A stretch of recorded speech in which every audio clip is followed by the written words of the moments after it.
cao đứng đằng sau ạ. Đẹp lắm ạ, tuyệt vời. Bác ông bà đứng trong.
Хватит меня снимать-то.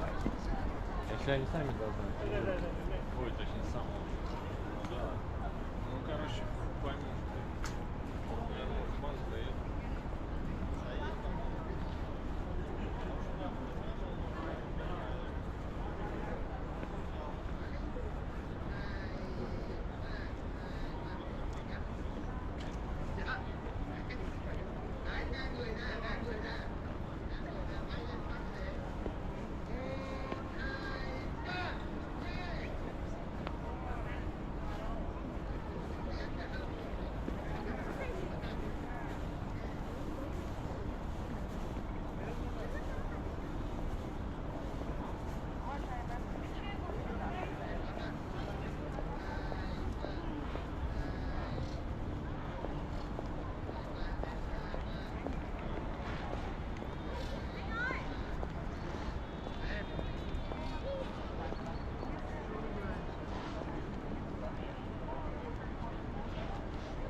Во время экскурсии предусмотрены остановки с выходом из автобуса. Вы сделаете остановку у Москва-Сити, у Новодевичьего монастыря с его историями, легендами и сказаниями. На смотровой площадке Воробьёва в городе с высоты птичьего полета полюбуйтесь красавицей Москвой. 50 километров вы проедете. Проедем с вами красоты города Москвы. С ее проспектами, мостами осуществим прогулку.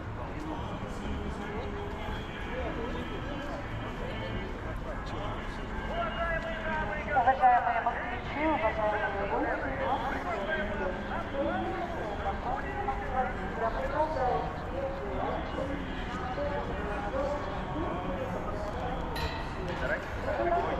Предлагаем вам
Em từ góc này luôn, em đứng ở góc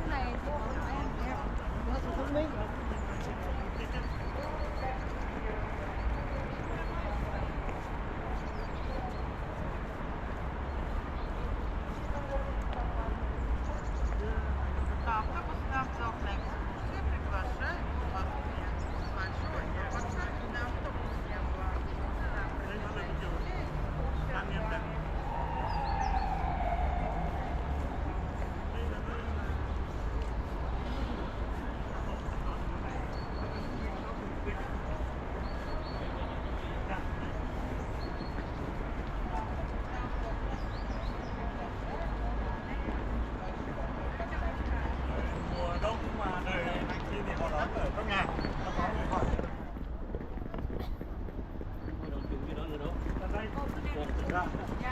Hè đó bạn thân.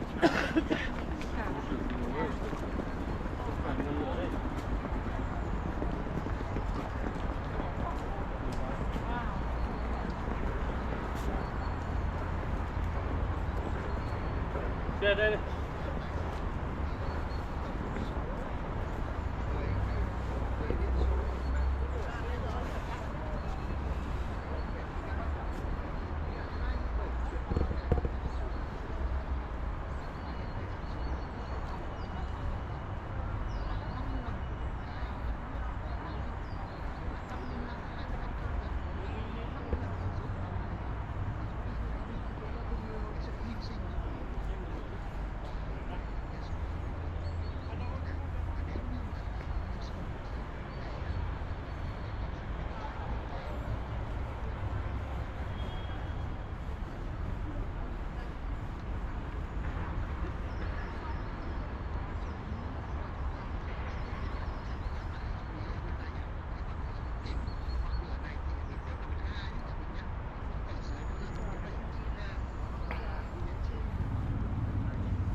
Đấy, con lường đấy.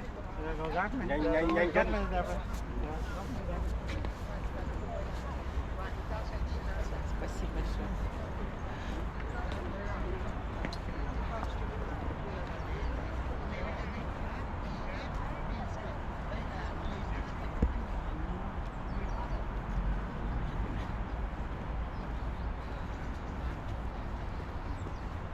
Đấy.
là trong Staroye in Kolai. Staroye này là cái vị trí Kolai, địa vị cuối cùng của dòng Romanov. Đây là cây Gia Phả và đây là một trong những cái tượng đài.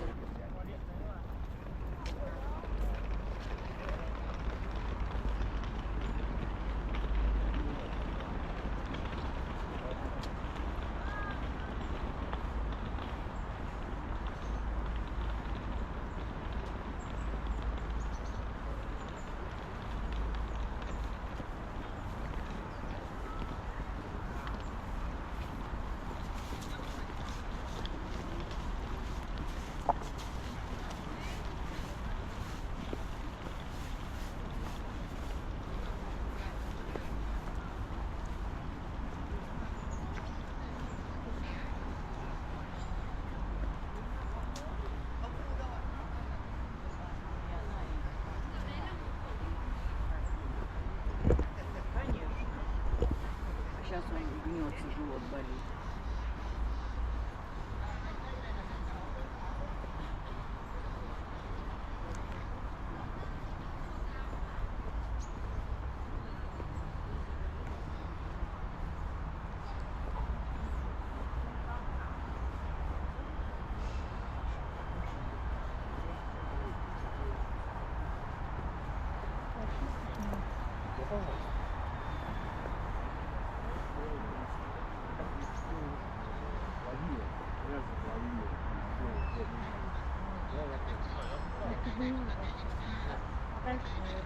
Ну да.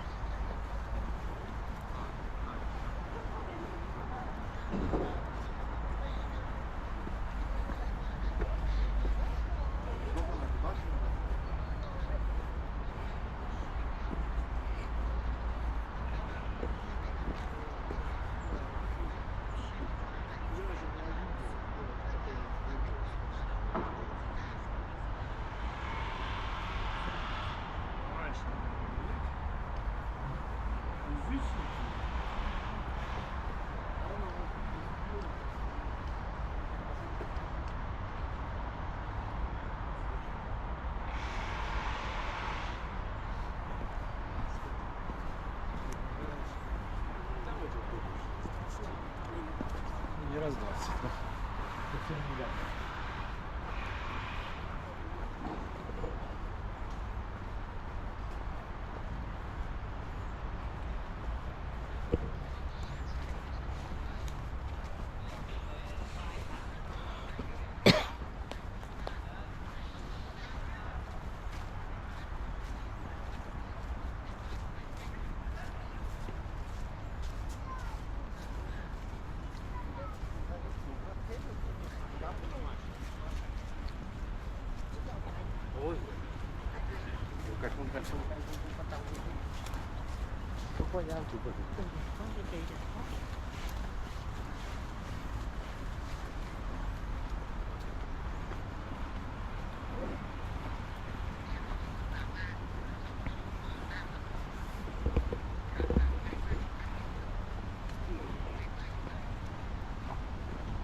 И ты ничего из школы, ничего не можешь.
hoạt động. Cháu thấy nó màn hình đen ấy.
có cái này dùng cả đoàn hay không? Đi cả đoàn đó, đứng này,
Mùa đông mà thì Я так вот, я предполагаю, что в декабре, потому что у них бурный снег.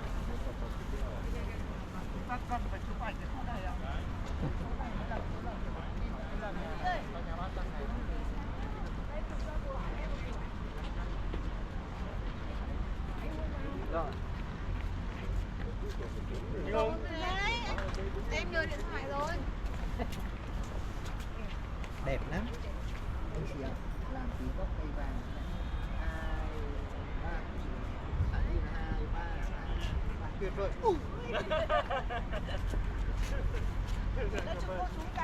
Vâng ạ, nó quay đứng hẳn lên đây này. Nó sẽ lấy một gốc cây đá vàng ở đây.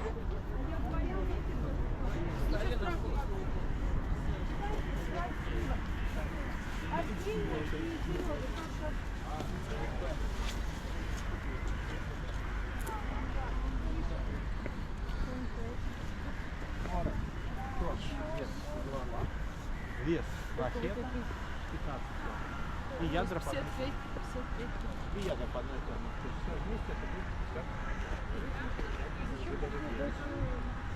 Но она не стреляет, да? Сейчас скажу. Кстати, если вы захотите по билетам, потом можете вот в это красивое здание сходить.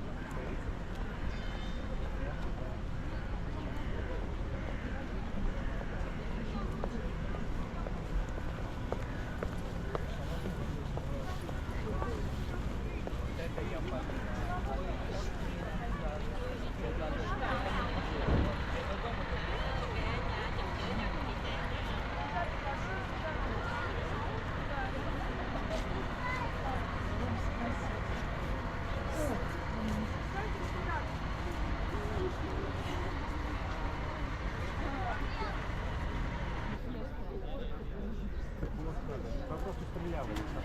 Боевые действия точно не помогут.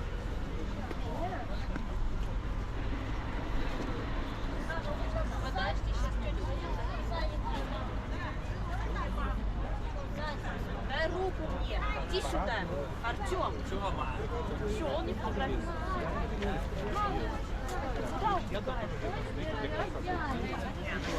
Смотри на папу. Смотри на папу. Ở đây trong thời gian chụp xong rồi. Тём. Đấy, được rồi. Тут не один.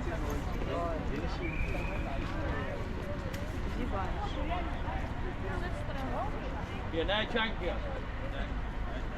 Chụp bên này, chụp bên này.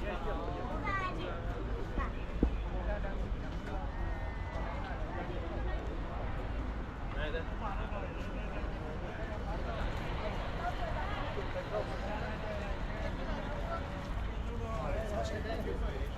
Đấy, vào đây để túi vào đây.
то, что давно, уже нет.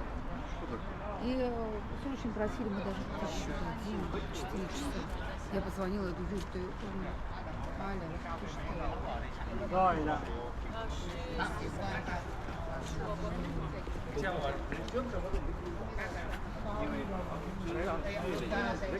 因为当时本来铸造工艺对不对？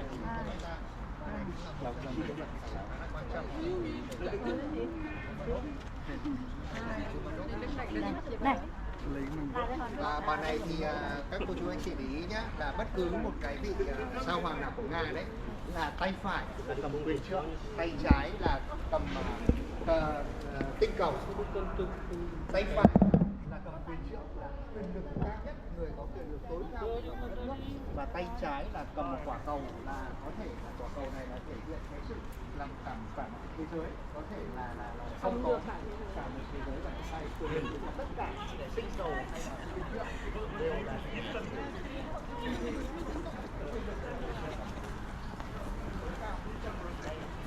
đang cầm hai cái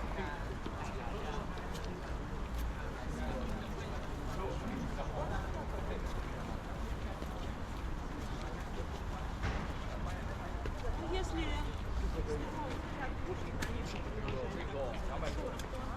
Здесь перед вами 200. Это действительно самый огромный колокол мира.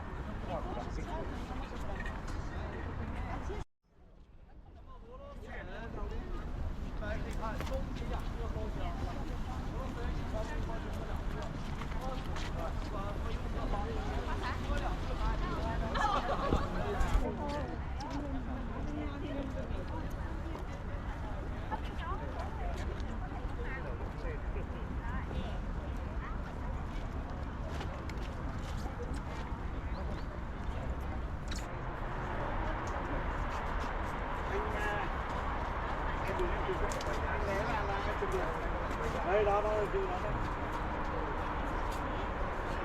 Đấy. Đừng lắm mình nhìn thấy rõ lắm. Đừng lắm nhìn thấy rõ lắm. Này, này đó, này đó. Đây. Ăn sao? ôi ăn được nha. Ngon. Ngon mà. Đây quả chín ăn ạ. Này. Táo đây này. Mình cầm một quả táo. Thôi. Đây. Một quả này. Canh này à? Ở đâu?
Ở đây rồi. đây.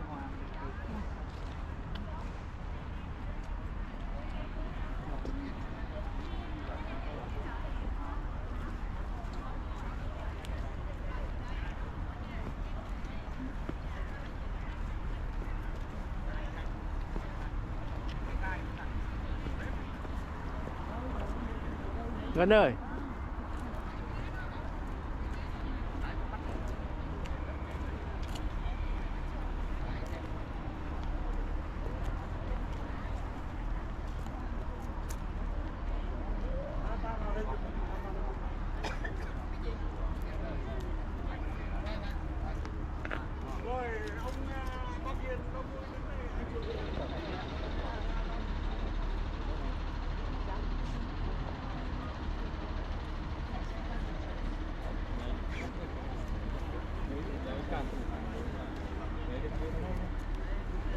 Đây này, đứng em trước cái ô đây này, đợi này, đưa cái máy này. Đấy, chạy họ. Tí nữa. Đây đi theo đường này đi theo. Khóa ô tô lên. Nhưng mà đây hiện